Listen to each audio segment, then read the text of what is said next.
So I'm working on this scrapyard scene. The scrap pile was done a while ago, but recently my friend Lauren Hendricks brought me this excellent crane that he modified from a Walther's plastic kit. He changed out the tracks to some better tracks and added a magnet instead of like a hook to pull the scrap into the gondola car over there. And now I need a structure to complement the scene and use for equipment and repairs for whatever's going on in the yard. So I'm just trying to figure out how big that's going to be for now, and eventually we'll get to building something. Probably a corrugated metal kind of structure. I might just buy a plastic kit and kit bash it, or scratch build it. I'm not sure, but I'm just trying to figure out the footprint because there's not a lot of room here, but it's also a condensed scene, so it really doesn't matter.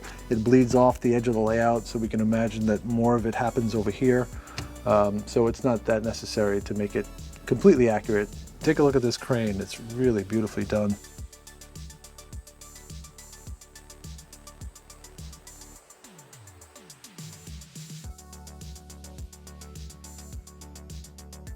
So in addition to creating a structure for this scene, eventually we'll have to resurface the dirt and make it so it looks like there are tread or track marks all over the place, and then also get this sitting into the dirt a little bit better. Right now it's just kind of riding in the air. There's pockets of air. It really wouldn't. It would be really pressed into the dirt. So that's something we're going to do in the future. But you can see how just adding this creates such a nice layer in front of the background. This foreground layer really gives it more depth because you have to look past things and see all these different planes of modeling. So this is another addition to this scene on the layout. This is something I've been wanting to do for a while. It's a sign from the Kentile Floor Corporation that was in Brooklyn for a while. The sign was built in 1949 and it was dismantled about 2014. So it's no longer there. But it was very iconic and very much a landmark to Brooklyn. If you were taking the F train, which is an elevated subway train, you'd see it go by every day. So millions of people would literally see this sign and identify with it as part of their neighborhood or their commute and getting home and so forth. So I wanted to include it into the layout because when I started this, I really wanted to set the tone that it is New York. I didn't want to just call it New York and just have a bunch of brick buildings and warehouses. I really wanted to feel it, and I wanted to recreate memories that I had growing up there. So it was kind of important to do that.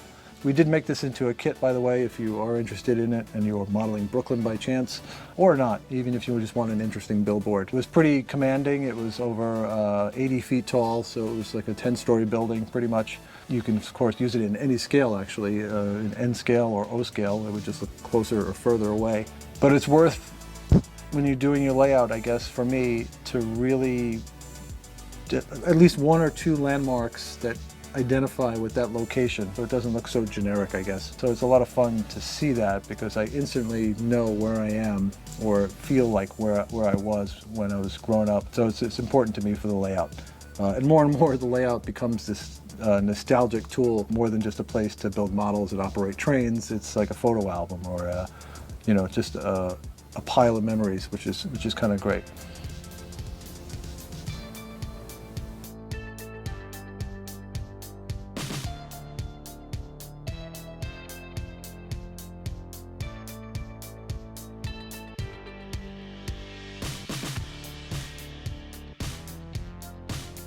So I finally began dealing with the backdrop situation of the layout, which I've been avoiding like the plague because there's so much to do.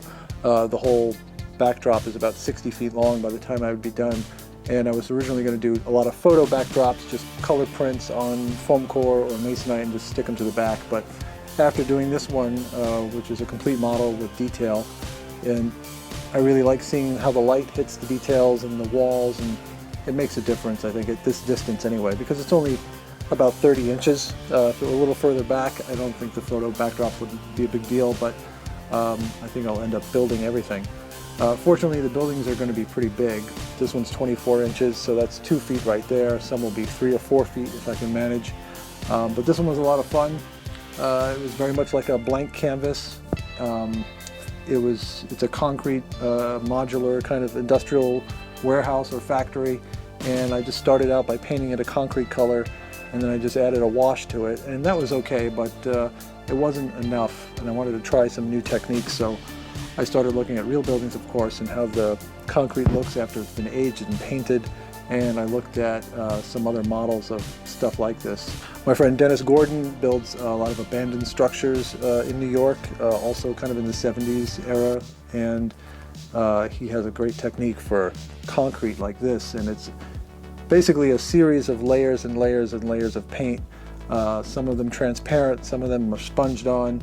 So basically it's a concrete color, and then I applied a gray acrylic on top of that, and then I would brush on some white into the corners where that would be the paint of the actual wall that's sort of peeled or faded away. But I'd also use a sponge, then a brush again, and then I'd also spatter it on with just flicking the brush to get little specks of white, and then do the same thing with the gray to go back over the white. And it was a series of layers and layers and layers, and that really made a difference. Altogether, there's probably about 10 or 15 layers of painting and weathering after the rust is done, and then some algae, some green moss and stuff. So it's a really effective look, and I'm more confident now that I can kind of recreate that through the whole layout.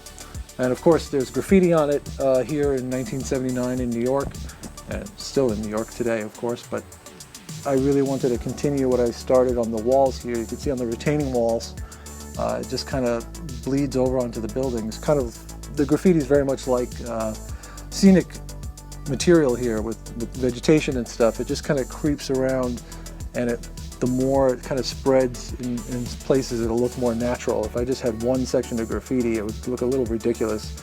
It's like, why would they not do graffiti there? So. It's nice that it's kind of continuing, and it really creates that look I'm looking for again.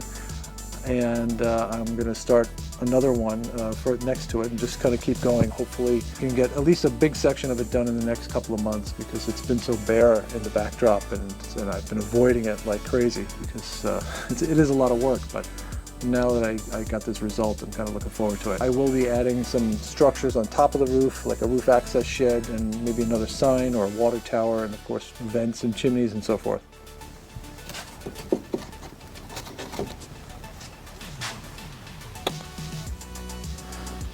So in the last video, I was determined to redo this whole scene. This is the waterfront scene down the end of the layout. I kind of reconfigured all the track, and reconfigured the landforms and ripped a lot out. There's less track and less turnouts, but it's a much more elegant solution to what I was trying to achieve here, which is this look of repeated piers one after another. I can only fit in two, which is fine, because it looks more natural. It's definitely going to look a lot better, and I'm really happy with how this arrangement is now. But it did take some, redoing. But again, it's only foam and plaster and some wood and nothing too much. I was able to save a lot of the track and the turnout, so it wasn't that big a deal. It's probably about the fourth time I've redone this section. I think I'm finally okay with it, so I'm not going to redo it again. I do need to lay the track down and all that stuff, and then I can get started on the detailing and the structures of what's actually going to go here.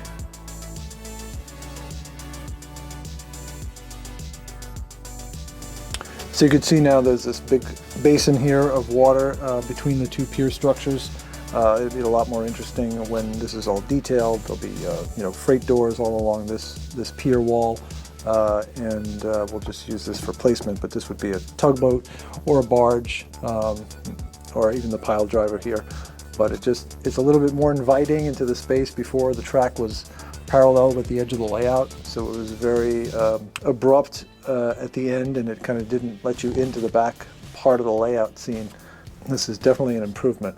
So the next big project on the layout, infrastructure-wise, is making a valance the length of this wall, which is about 24 feet, so I can get in some lighting. So I think I'll pretty much recreate what's on that side, which is a 1x6, and we'll come off the wall with a 1x4, kind of like that, and then we'll drop in some lighting, some LED 4-foot strips, or just, I don't know, maybe even, I'm not sure. I'm gonna have to figure that out. We'll figure out some lighting solution, but this whole thing needs to be boxed out and then painted, and then I can put in the backdrop and start working on here. I don't want to start any scenery here until the backdrop's in. It just kind of doesn't feel right doing it, and then it's kind of in the way if you start doing details and you got to get around them. But it's only 12 inches deep, which is great, so it's not that big. It's not a lot of material. The actual work should probably go pretty quickly. I just got to get to it, of course.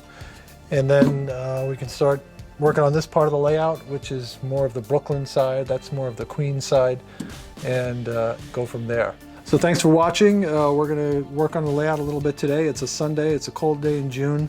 So it's a good day to stay in here and get some work done. And then it's back to, of course, making some kits on Monday. Thank you to Patreon members. If you want to see some exclusive photos, some behind-the-scenes stuff that we don't post anywhere else, check out our Patreon page, and we'll see you next time. Thanks.